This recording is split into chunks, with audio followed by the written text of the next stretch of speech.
Hello बच्चों, आज हम एक चैप्टर पढ़ेंगे फ्रिक्शन, जो कि क्लास 7th और क्लास 8th के बच्चों को दोनों को पढ़ाया जाता है। ये एक बहुत ही इंटरेस्टिंग चैप्टर है और बच्चों को बहुत ज़्यादा पसंद आता है। सो बिना टाइम वेस्ट करते हुए स्टार्ट करते हैं, ठीक है। सबसे पहले हम देखते हैं कि फ्रिक्शन होता क्या है। फ्रिक्शन एक तरीके का फोर्स है। फोर्स मतलब पुल या पुश, ठीक है। अगर आपने फोर्स चैप्टर पढ़ा है तो आपको पता होगा फोर्स का मतलब होता है पुल या पुश करना। तो फ्रिक्शन एक तरीके का फोर्स है जो हर समय मौजूद रहता है, और वो हमेशा जब भी कोई ऑब्जेक्ट को हम मूव करने की कोशिश करते हैं तो वो हमेशा उस मूवमेंट को अपोज करता है। आप यहाँ देखोगे, अगर मैं इस ऑब्जेक्ट को राइट साइड में मूव कर रही हूँ तो फ्रिक्शनल फोर्स जो है वो लेफ्ट साइड में एक्ट करेगा। अच्छा, ये कहाँ पे एक्ट करता है? उस ऑब्जेक्ट और जिस सरफेस पे वो मूव कर रहा है उन दोनों के बीच में। इसीलिए फ्रिक्शन को एक कांटेक्ट फोर्स बोला जाता है। मतलब ये एक ऐसा फोर्स है कि जब भी हम कोई ऑब्जेक्ट को मूव करेंगे तो वो ऑब्जेक्ट पर्टिकुलर सरफेस है। जैसे जमीन में अगर एक बॉक्स रखा हुआ है, ये जमीन है पर्पल कलर की और उस पे ये बॉक्स रखा हुआ है, तो जमीन और बॉक्स जहाँ पे टच हो रहे हैं, जहाँ पे कांटेक्ट में है, इस पोर्शन में वो फ्रिक्शनल फोर्स लगेगा और हमेशा वो मूवमेंट को अपोज करेगा। मतलब अगर सपोज मैं एक ऑब्जेक्ट को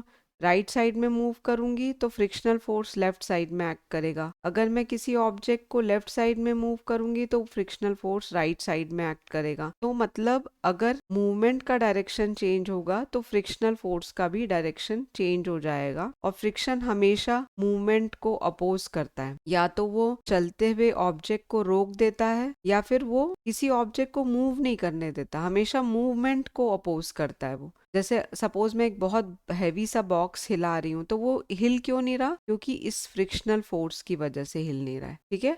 उसका वेट तो है ही जिसकी वजह से वो मूव नहीं कर रहा, लेकिन ये फ्रिक्शनल फोर्स भी है जिसकी वजह से वो मूव नहीं कर रहा है। तो फ्रिक्शन के बारे में आप हम क्या क्या जानते हैं कि it is a contact force. It applies between the object and the surface जहाँ पे वो मूव कर रहा है ऑब्जेक्ट, और ये हमेशा स्टॉप करता है मूविंग ऑब्जेक्ट को या फिर उसे प्रिवेंट करता है मूव करने के लिए, और हमेशा मोशन के ऑपोजिट में ही वर्क करेगा। ऑब्जेक्ट अगर इस तरफ मूव कर रहा है तो फ्रिक्शनल फोर्स लेफ्ट साइड में मूव करेगा, अगर ऑब्जेक्ट राइट साइड में मूव कर रहा है तो, ठीक है। मैं चाहती हूँ कि आप जब ये वीडियो वॉच करो तो आप इसको प्लीज एक कॉपी पेन लेके बैठो और ये सारे पॉइंट्स लिख लो। इससे आपको लर्निंग भी हो जाएगा हाथों हाथ। आप जैसे लर्न भी करना पड़ता है ना आपको फ्रिक्शन की डेफिनेशंस वगैरह, तो आप ये 4 पॉइंट्स लिख लोगे तो आपको लर्न हो जाएगी। तो आप इस वीडियो को पॉज करके पहले फटाफट से कॉपी पेन ले आओ, इसको नोट डाउन कर लो। जो जो आपको कुछ पॉइंट्स दिए जाएंगे ना, इसे आप नोट डाउन कर लो तो आपको बहुत इजी हो जाएगा, समझ में भी आ जाएगा और हाथों हाथ लर्न भी हो जाएगा, ठीक है। अब हम देखते हैं कि फ्रिक्शन होता ही क्यों है, ऐसा क्यों होता है, फ्रिक्शनल फोर्स एग्जिस्ट क्यों करता है। तो ये इसलिए एग्जिस्ट करता है क्योंकि जब भी कोई दो ऑब्जेक्ट के बीच में कांटेक्ट होता है तो उनके बीच में रफनेस होती है। वो रफनेस आपस में अटक जाते हैं, ये दोनों सरफेसेस जो रहते हैं ये आपस में इंटरलॉक हो जाते हैं, है ना।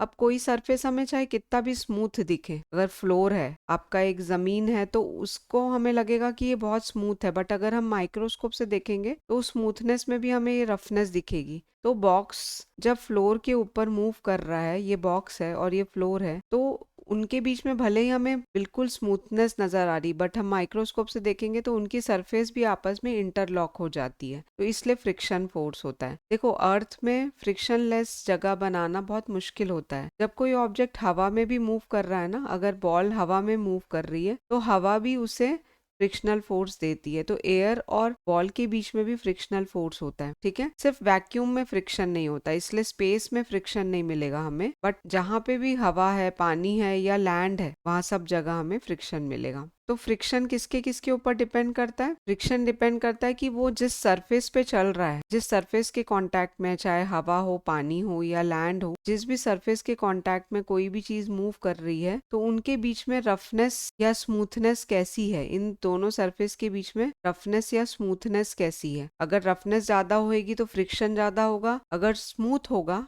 तो फ्रिक्शन कम होगा, ठीक है। और दूसरा, इस ऑब्जेक्ट के मास के ऊपर भी डिपेंड करता है कि फ्रिक्शन कितना ज्यादा होगा। अगर ये बहुत हैवी ऑब्जेक्ट होगा तो फ्रिक्शनल फोर्स ज्यादा होगा, ठीक है। हैवी ऑब्जेक्ट को मूव करना मुश्किल होता है ना, अब हम डिफरेंट टाइप्स ऑफ फ्रिक्शन देखते हैं। देखो, सबसे पहला होता है स्टैटिक फ्रिक्शन। जब भी ऑब्जेक्ट रुका हुआ है, ऑब्जेक्ट रेस्ट पे है, जैसे आप अगर एक सोफे को हिलाने की कोशिश करोगे तो आपको थोड़ी ज्यादा ताकत लगेगी, आपको थोड़ा ज्यादा फोर्स लगेगा। तो जब भी कोई ऑब्जेक्ट रेस्ट पे है, स्टॉप है, तो उसको जब हम फोर्स लगाते हैं तो फ्रिक्शनल फोर्स के अपोजिट एक्ट करता है, ठीक है। और जितना हम फोर्स लगाएंगे उतना ज्यादा फ्रिक्शनल फोर्स होगा। जैसे सपोज ये जो सोफा है, इसमें मैं 1 न्यूटन का फोर्स लगा रही हूँ। आपको पता होना चाहिए कि फोर्स का यूनिट होता है न्यूटन। फोर्स को हम न्यूटन में मेजर करते हैं। तो अगर मैं यहाँ पे 1 न्यूटन का फोर्स लगा रही हूँ तो फ्रिक्शनल फोर्स भी 1 न्यूटन का हो जाएगा। अगर मैं यहाँ पे 2 न्यूटन का फोर्स लगाऊंगी तो फ्रिक्शनल फोर्स भी 2 न्यूटन का हो जाएगा। स्टैटिक फ्रिक्शन जो रहता है वो बढ़ता जाता है, लेकिन एक लिमिट तक बढ़ता है ना। सपोज मैं इसमें 3 न्यूटन का फोर्स लगा रही हूँ तो फ्रिक्शनल फोर्स भी 3 न्यूटन का हो जाएगा। अभी तक सोफा मूव नहीं करा है, ठीक है। अब जैसे 4 न्यूटन का फोर्स लगाऊंगी तो वो सोफा हो सकता है मूव करने लग जाए अब राइट डायरेक्शन में। इसका मतलब जो स्टैटिक फ्रिक्शन की लिमिट थी वो सिर्फ 3 न्यूटन की थी, 3 न्यूटन तक का वो बढ़ सकता था। अब 4 न्यूटन का अगर मैं फोर्स लगाती हूँ तो अब सोफा जो है वो मूव करने लग जा रहा है, 4 न्यूटन में मूव करने लग जा रहा है। तो स्टैटिक फ्रिक्शन जो होता है वो इंक्रीज होता है। पहले जितना हम फोर्स लगाएंगे स्टैटिक फ्रिक्शन उतना ही होता है। जैसे अगर मैं 1 न्यूटन का फोर्स लगाऊंगी तो स्टैटिक फ्रिक्शन भी 1 न्यूटन का लगेगा। 2 न्यूटन का फोर्स लगाऊंगी तो स्टैटिक फ्रिक्शन भी 2 न्यूटन का लगेगा। लेकिन स्टैटिक फ्रिक्शन की एक लिमिट होती है, ठीक है, और उसे हम लिमिटिंग फ्रिक्शन कहते हैं। वो थोड़ी देर तक बढ़ता है, पर आप फोर्स बढ़ाते जाओगे तो कभी ना कभी तो सोफा मूव करेगा ही ना। तो एक लिमिट तक वो स्टैटिक फ्रिक्शन जो है वो इंक्रीज होगा, और उसके बाद फिर अगर आप बहुत ज्यादा फोर्स लगाओगे तो स्टैटिक फ्रिक्शन 3 न्यूटन तक ही रहेगा। आपने सपोज 4 न्यूटन का फोर्स लगाया और स्टैटिक फ्रिक्शन की लिमिट जो थी वो 3 न्यूटन तक की थी। इसका मतलब जो नेट फोर्स अब सोफे पे लग रहा है वो 1 न्यूटन का लग रहा है, और इसलिए सोफा जो है वो मूव करना शुरू कर देगा अब, ठीक है, क्योंकि आपका फोर्स जो लगाया हुआ वो ज्यादा हो गया स्टैटिक फ्रिक्शन से। तो अब सोफा जो है वो मूव करने लग जाएगा, ठीक है। तो लिमिटिंग फ्रिक्शन वो वाली वैल्यू होती है जिस जब तक कि स्टैटिक फ्रिक्शन आपका इंक्रीज हो सकता है, ठीक है। अब जब वो स्लाइड करना शुरू कर देता है ऑब्जेक्ट, इसका मतलब स्टैटिक फ्रिक्शन की लिमिट अब खत्म हो गई है। अब आप जो फोर्स लगा रहे हो वो बढ़ गया है, आपने जो फोर्स लगाया वो इतना बढ़ गया है, स्टैटिक फ्रिक्शन उसके कंपैरिजन में कम है, और इसीलिए ऑब्जेक्ट जो है अब वो स्लाइड होना शुरू कर देता है, ठीक है। आपने एक चीज नोटिस करी है कि अगर आप एक बॉक्स को हिलाने की कोशिश करते हो तो पहले शुरू में जब तक वो हिलता नहीं है बॉक्स, तब तक वो थोड़ा हमें ज्यादा ताकत लगानी पड़ती है, और उसके बाद जब एक बार वो स्लाइड होना शुरू होता है तो फिर हमें आसानी से वो स्लाइड हो जाता है, फिर हमें उतना फोर्स नहीं लगाना पड़ता। क्योंकि एक चीज होती है स्लाइडिंग फ्रिक्शन, तो स्लाइडिंग फ्रिक्शन हमेशा स्टैटिक फ्रिक्शन से कम होती है। स्टैटिक फ्रिक्शन ज्यादा होता है और स्लाइडिंग फ्रिक्शन कम होता है, ठीक है। तो एक बार ऑब्जेक्ट जब मूव करना शुरू होता है और उसके बाद जब हम इससे स्लाइड करते हैं तो वो थोड़ा आसानी से स्लाइड हो जाता है, ठीक है। अब आप देखोगे कि जब कोई ऑब्जेक्ट, यहाँ पे तो खैर ग्रेविटेशनल फोर्स भी आपको नीचे पुल कर रहा है, लेकिन जब आप कोई भी चीज को स्लाइड करते हो तो स्लाइड करने में कम फ्रिक्शन लगता है, ठीक है। फ्रिक्शनल फोर्स जो होता है वो कम होता है। अगर ऑब्जेक्ट नीचे की तरफ स्लाइड हो रहा है तो फ्रिक्शनल फोर्स ऊपर की तरफ लगेगा, ठीक है, तो वो कम हो जाता है। Sliding friction is always less than static friction, ठीक है।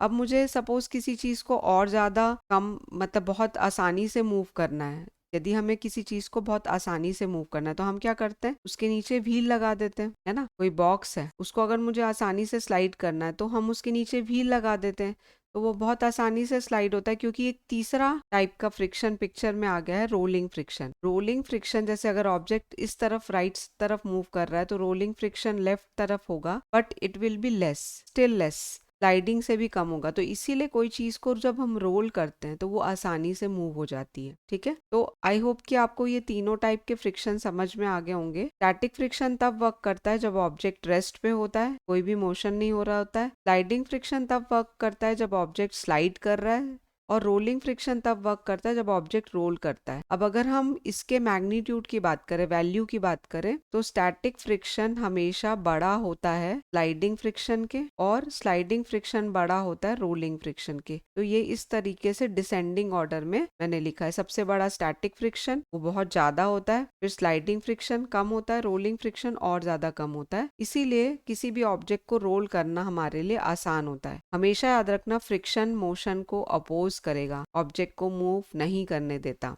ठीक है, अगर मैं इसको इस तरीके से शो करूं तो स्टैटिक फ्रिक्शन तो इंक्रीज होता रहता है, एक लिमिट तक इंक्रीज होता है। इसमें हमें लिमिटिंग फ्रिक्शन हमने पढ़ा, एक लिमिट तक इंक्रीज होगा, उस लिमिट को हम लिमिटिंग फ्रिक्शन कहते हैं। फिर जब हम स्लाइड करना शुरू करते हैं तो वो थोड़ा सा डाउन होता है क्योंकि स्लाइडिंग फ्रिक्शन कम है, और फिर वो ऑब्जेक्ट स्लाइड करता है और रोलिंग फ्रिक्शन तो और कम हो जाता है। ठीक है, अगर मैं ऑब्जेक्ट को रोल करूंगी तो वो और कम हो जाएगा। तो इस तरीके से ग्राफ से हमें समझ में आ रहा है ये जो छोटा सा कम हुआ ना, देखो आप जब ऑब्जेक्ट को मूव करना शुरू करते हो तो आप नोटिस करोगे कि आप थोड़ा आसानी से मूव कर पा रहे हो क्योंकि स्लाइडिंग फ्रिक्शन वो लिमिटिंग फ्रिक्शन से कम हो जाता है। ठीक है, तो आपको समझ आई बात कि स्टैटिक फ्रिक्शन सबसे बड़ा, उसके से छोटा स्लाइडिंग फ्रिक्शन और सबसे कम रोलिंग फ्रिक्शन। ठीक है, रोलिंग फ्रिक्शन कम है तो रोल करने में मोशन जो है, मूवमेंट जो है वो आसान हो जाता है। ठीक है, अब हम देखते हैं कि फ्रिक्शन हमारे लिए क्यों जरूरी है। देखो फ्रिक्शन के दोनों चीजें होते हैं, एडवांटेज भी होता है और डिसएडवांटेज भी होता है। फ्रिक्शन जो है वो हमें चाहिए भी होता है और नहीं भी चाहिए होता है, कभी हमें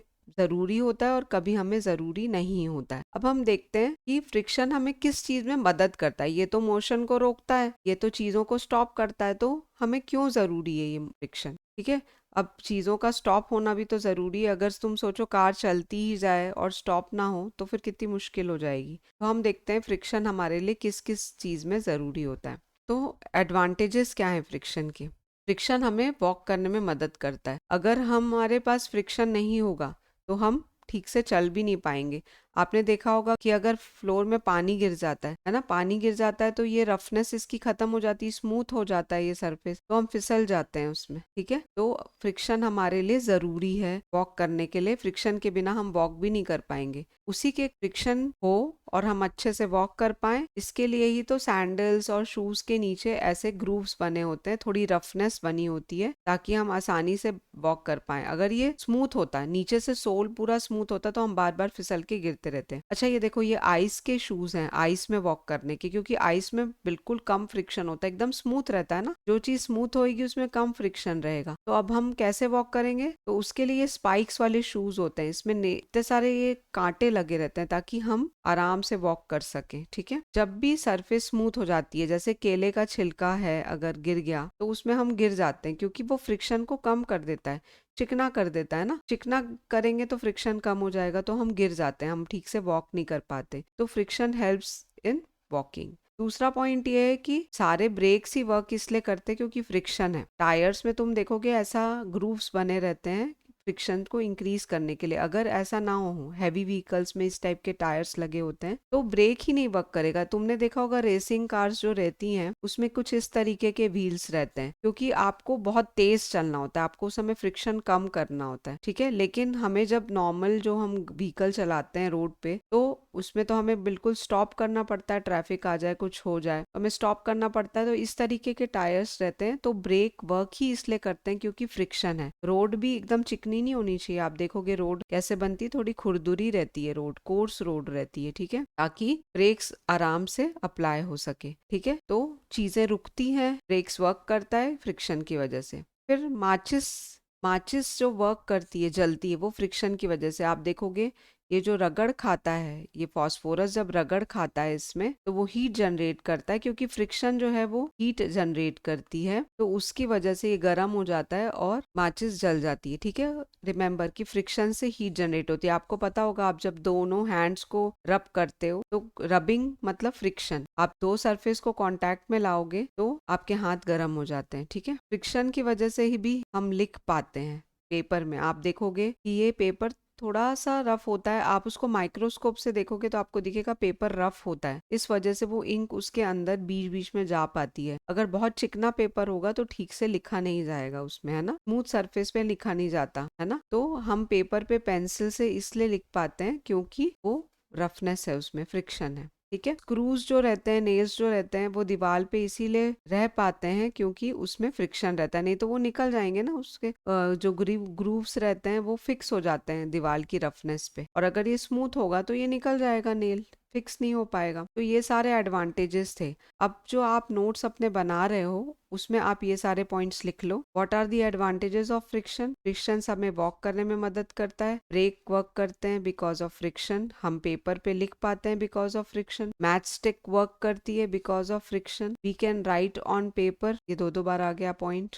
एंड नेल्स जो है वो वॉल पे होल्ड करते हैं बिकॉज ऑफ फ्रिक्शन। ये पॉइंट 2 बार आ गया था तो हमने उसको डिलीट कर दिया। आप ये 5 पॉइंट्स लिख सकते हो, नोट डाउन कर सकते हो अपने कॉपी में, तो आपको बहुत आसानी हो जाएगी इसको लर्न करने में। ठीक है, अब हम देखते हैं कि फ्रिक्शन के डिसएडवांटेज क्या है। ठीक है, हमें फ्रिक्शन क्यों नहीं चाहिए होता है। जैसे देखो मशीन्स वगैरह वर्क करती हैं या फिर रोड में अगर गाड़ी भी चल रही है आपकी, तो ये फ्रिक्शन की वजह से ही तो हमें फ्यूल लग रहा है ना। अगर इसमें फ्रिक्शन नहीं होता तो हमारी स्मूथ चलती, या मशीन्स में जो आपस में पार्ट्स जो हैं वो टकरा रहे हैं उसकी वजह से एनर्जी वेस्ट हो रही है ना। हमारी जो कोई भी चीज मूव करने में जो फ्यूल लगता है हमारी एनर्जी लगती है, तो वो फ्रिक्शन को ओवरकम करने के लिए लगती है ना। अगर हम गाड़ी चलाएंगे नॉर्मली किसी किसी स्लाइडिंग सरफेस पे, अगर मैं कोई ऐसी गाड़ी को बस छोड़ दूं तो वो अपने आप ही चलेगी। फ्रिक्शन जहाँ पे नहीं होगा वहां अपने आप ही चीजें चलेंगी। फ्रिक्शन की वजह से ही हमारी जो एनर्जी लग रही है तो वेस्ट, अगर ज्यादा फ्रिक्शन होगा मशीन्स में, ज्यादा फ्रिक्शन होगा तो ज्यादा एनर्जी वेस्ट होगी। ओके, चीजें वियर आउट हो जाती हैं फ्रिक्शन की वजह से ही, घिस घिस के चीजें खराब हो जाती हैं। और फ्रिक्शन जो है वो हीट जनरेट करता है। ये तीनों डिसएडवांटेज है फ्रिक्शन के। हम ये कह सकते हैं friction is a necessary evil, मतलब जरूरी भी है, और जब हमें नहीं चाहिए होता है तो वो हमारे लिए एक इविल है। ठीक है, तो फ्रिक्शन की वजह से ही टायर घिस रहे हैं, फ्रिक्शन की वजह से ही मशीनें घिस रही हैं, और हीट भी जनरेट करती है मशीन्स वगैरह में। तो हम ऐसे टाइम पे हमें फ्रिक्शन को डिक्रीज करना पड़ता है ना। जब हमें फ्रिक्शन नहीं चाहिए तो हम उसको डिक्रीज करते हैं। ठीक है, हम उसे कम करते हैं, और जब हमें चाहिए होता है तब हम उसे इंक्रीज करते हैं। ठीक है, तो पहले हम देखते हैं कि हम फ्रिक्शन को इंक्रीज कैसे कर सकते हैं। ठीक है, तो फ्रिक्शन को इंक्रीज करना आसान है। हम उसमें रफनेस जितनी भी इंक्रीज करते जाएंगे उतना फ्रिक्शन इंक्रीज होगा। तो हम उसमें पैटर्न्स या ग्रूव्स बना सकते हैं। ठीक है, फ्रिक्शन को जब इंक्रीज करना हो तो हम पैटर्न्स और ग्रूव्स बना सकते हैं। जैसे कि ये सोल में जो डिजाइन्स बनते हैं वो इसीलिए बनते हैं, फ्रिक्शन को इंक्रीज करने के लिए। ठीक है, हम किसी भी रोड्स में सैंड और ग्रेवल, जैसे जहाँ पे बहुत चिकना होता है, जहाँ पे पानी वगैरह गिरा है, तो हम वहाँ पे क्या करते हैं, सैंड या ग्रेवल डाल देते हैं ताकि वो रफ हो जाए, है ना, स्किड ना हो। तो हम वहाँ पे सैंड और ग्रेवल डाल देते हैं, मिट्टी डाल देते हैं, थोड़े बहुत बारीक पत्थर डाल देते हैं ताकि उसका फ्रिक्शन इंक्रीज हो जाए। हम शूज में स्पाइक्स डालते हैं, और जिमनास्ट जो होते हैं, जो जिमनास्टिक करते हैं, वो अपने हाथों में एक ग्रिप बढ़ाने के लिए कुछ रफ सा पाउडर लगाते हैं ना, हाथों पे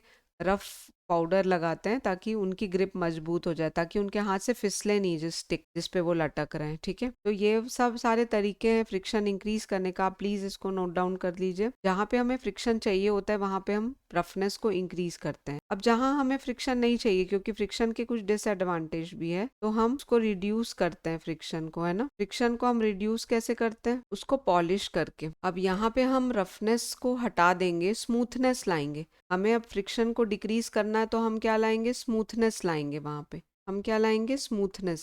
ठीक है, तो पॉलिश कर देंगे उस चीजों को, जैसे मशीन्स में हम ऑयलिंग करते हैं, हम पॉलिश कर देंगे सरफेस को तो फ्रिक्शन डिक्रीज हो जाएगा। ठीक है, फिर हम मशीन्स में लुब्रिकेट करते हैं, हम उसमें तेल डालते हैं ताकि फ्रिक्शन कम हो। ओके, तो this is known as lubrication. अब स्ट्रीमलाइनिंग क्या है, देखो स्ट्रीमलाइनिंग एक शेप होता है, इस टाइप के शेप को हम स्ट्रीमलाइन शेप कहते हैं। जब भी कोई चीज मूव करती है तो स्ट्रीमलाइन शेप की अगर होगी तो वो ज्यादा अच्छे से मूव करेगी। आप देखोगे कि आजकल जो बुलेट ट्रेन्स बन रही है वो इस तरीके की बन रही है, और एरोप्लेन भी इसी शेप का रहता है ताकि फ्रिक्शन कम हो हवा और उसके बीच में। बोट्स होती हैं, शिप्स होती हैं, ये सब इसी शेप की होती है ना, बोट्स और शिप्स इसी शेप की होती है। इसको हम कहते हैं स्ट्रीमलाइनिंग। स्ट्रीमलाइनिंग शेप से फ्रिक्शन कम हो जाता है। अभी मैं और इसके बारे में बात करेंगे। अभी हम पहले हम ये समझ लेते हैं कि और क्या लास्ट पॉइंट है इसका। Wheels and ball bearing, wheels और बॉल बियरिंग लगाने से फ्रिक्शन कम हो जाता है। मशीन्स में ये ऐसे व्हील्स लगे रहते हैं, बॉल बियरिंग लगी रहती है, ताकि, क्योंकि आपको पता है रोलिंग फ्रिक्शन सबसे कम होता है तो उससे चीजें आसानी से मूव होती है। आप जो खेलते हो ना स्पिनर से, स्पिनर के अंदर कितना अच्छा मूव करता है स्पिनर, बहुत फास्ट फास्ट फास्ट फास्ट, क्योंकि उसमें अंदर बॉल बियरिंग रहती है, फ्रिक्शनल फोर्स कम रहता है, तो वो आसानी से मूव करता है। ठीक है, तो ये सब चीजों से हम फ्रिक्शन को रिड्यूस कर सकते हैं। आप पाउडर डाल सकते हो, कैरम में आप पाउडर डालते हो ना, क्योंकि आप चाहते हो कि गोटी बहुत स्मूथली मूव करे, है ना, तो इसलिए यहाँ पे फ्रिक्शन को हम कम करते हैं। ओके, तो ये सारे तरीके हैं फ्रिक्शन को कम करने का। अब हम एक चीज देख रहे हैं यहाँ पे, फ्रिक्शन इन फ्लूइड। फ्लूइड का मतलब होता है लिक्विड और गैस। फ्लूइड का मतलब होता है लिक्विड एंड गैसेस, दोनों को ही फ्लूइड कहा जाता है। ऐसा नहीं सिर्फ लिक्विड को फ्लूइड कहा जाता है, गैस को भी फ्लूइड कहा जाता है। अब आप देखोगे कि पानी और ये जो ऑब्जेक्ट है ना, उसके बीच में भी फ्रिक्शन होता है। अब आप देखोगे जितने भी फिश है, सबका स्ट्रीमलाइन शेप होता है कि नहीं होता, है ना, इस टाइप का शेप है ना फिश का। भगवान ने ही उन्हें स्ट्रीमलाइन शेप का बनाया है, ठीक है, ताकि वो बहुत आसानी से मूव कर पाए, उनके और फ्लूइड के बीच में फ्रिक्शन कम हो, है ना। हम जब तैरते हैं तो हम अपना स्ट्रीमलाइन शेप बना लेते हैं ताकि फ्रिक्शन कम हो, ठीक है, जब हमें आगे बढ़ना होता है। तो ये देखो, बर्ड्स का ईश्वर ने ही स्ट्रीमलाइन शेप बनाया, ठीक है। हवा में जब वो ग्लाइड करते हैं, जब वो फ्लाई करते हैं, तो स्ट्रीमलाइन शेप उनको हेल्प करता है फ्रिक्शन रिड्यूस करने पे, और उन्हीं को देख के हमने एरोप्लेन ऐसा बनाया स्ट्रीमलाइन शेप का, है ना। तो फ्लूइड फ्रिक्शन को हम ड्रैग कहते हैं, ये आपको याद रखना है, ड्रैग वर्ड की फ्लूइड में जब फ्रिक्शन की बात करते हैं हवा और पानी में, तो हम उसे सिंपली ड्रैग कहते हैं, फ्रिक्शन ना भूल के, बस यही बात है। और ये स्ट्रीमलाइन शेप हमको फ्रिक्शन को रिड्यूस करने में मदद करता है। तो ये बहुत छोटी छोटी बातें थी फ्रिक्शन के बारे में। हमने क्या क्या पढ़ा कि फ्रिक्शन क्या होता है, फ्रिक्शन क्यों होता है, वो हमें कब ज़रूरी होता है, कब हमें नहीं ज़रूरी होता है, अगर ज़रूरी है तो हम कैसे उसको इंक्रीज कर सकते हैं, अगर हमें नहीं चाहिए तो हम कैसे उसे डिक्रीज कर सकते हैं। ठीक है, तो हमने ये सारी बातें पढ़ी, हमने स्ट्रीमलाइन शेप के बारे में पढ़ा, और हमने देखा कि friction in fluid is known as drag. तो this was all about friction. I hope आपको ये चैप्टर बहुत अच्छे से समझ में आया होगा। Please give me your feedback and enjoy your learning. Thank you, love you all, bye bye.